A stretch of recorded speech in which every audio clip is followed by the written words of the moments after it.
So here we are, live again. This is Huntingdon, the centre of Huntingdon, and we are here to share a really important message. You can read it for yourself. The point here, friends, is that we have to ask the question, are we being lied to? How do we know we're not being lied to? The reality of the way governments run things is that they want, of course, to remain in power. And the issue of propaganda is not new. It's been used for good and for ill. It's good to have, for example, a program of telling people to be safe by using their seatbelts. But this is a much more serious, divisive, invasive, coercive experience that we are having, not only in Britain but right across the world. And of course the Western nations are suffering the worst. Australia is a prototype of what life under a totalitarian regime, despite so-called principles of Western democracy, could look like. There in the city of Melbourne in particular, the state of Victoria, it is effectively a communist takeover.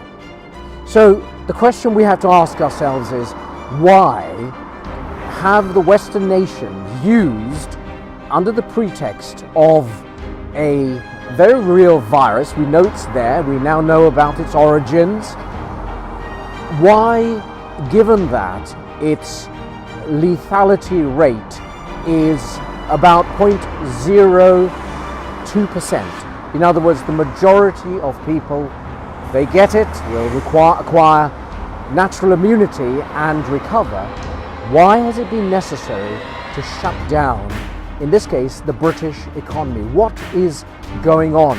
The damage to people's lives as a result of the shutdowns, the lockdowns, has been far greater than this virus ever could have done. And here's one of the lies. One of the lies was about protecting the NHS. It is not the responsibility of the people of this nation to protect the agencies of state. It is the responsibility of the government, through the agencies of state, to protect the people. Now, I've worked alongside the National Health Service for more than 4 decades, and I can tell you that every winter there are winter pressures arising out of primarily the flu and its effects on elderly people. And therefore, the National Health Service, which is very, very well funded and has some exceptional people working for it. Of course, it is very poorly led and badly administered and managed, but it has some tremendous professionals seeking to care for the health of the population. The National Health Service is quite able, perfectly able to cope with almost anything that's thrown at it. And as we know from 2020, COVID did not present the kind of problem that people said it would.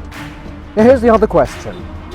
Why is it that a so-called vaccine, a gene therapy as it really is, has been unleashed upon populations without proper testing, the normal clinical testing?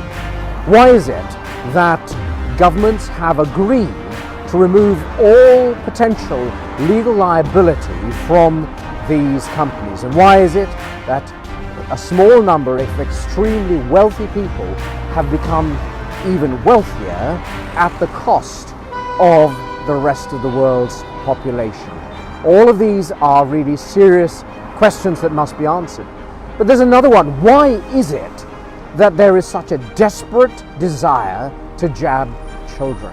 Why is it that people continue to wear masks in public or at all when we know that they're not going to do you any good? And in fact, if you have a respiratory problem, you are much more likely to be injured as a result of wearing these masks. So these are big questions, and the appalling reality is that the British Parliament, in collusion with the British media, are failing to give people any answers at all. And so we are calling upon British citizens to stand up and be counted, and to say We want answers, we want truth, and we want the world to know that we will stand for that which is true, that which is right, and that which is just.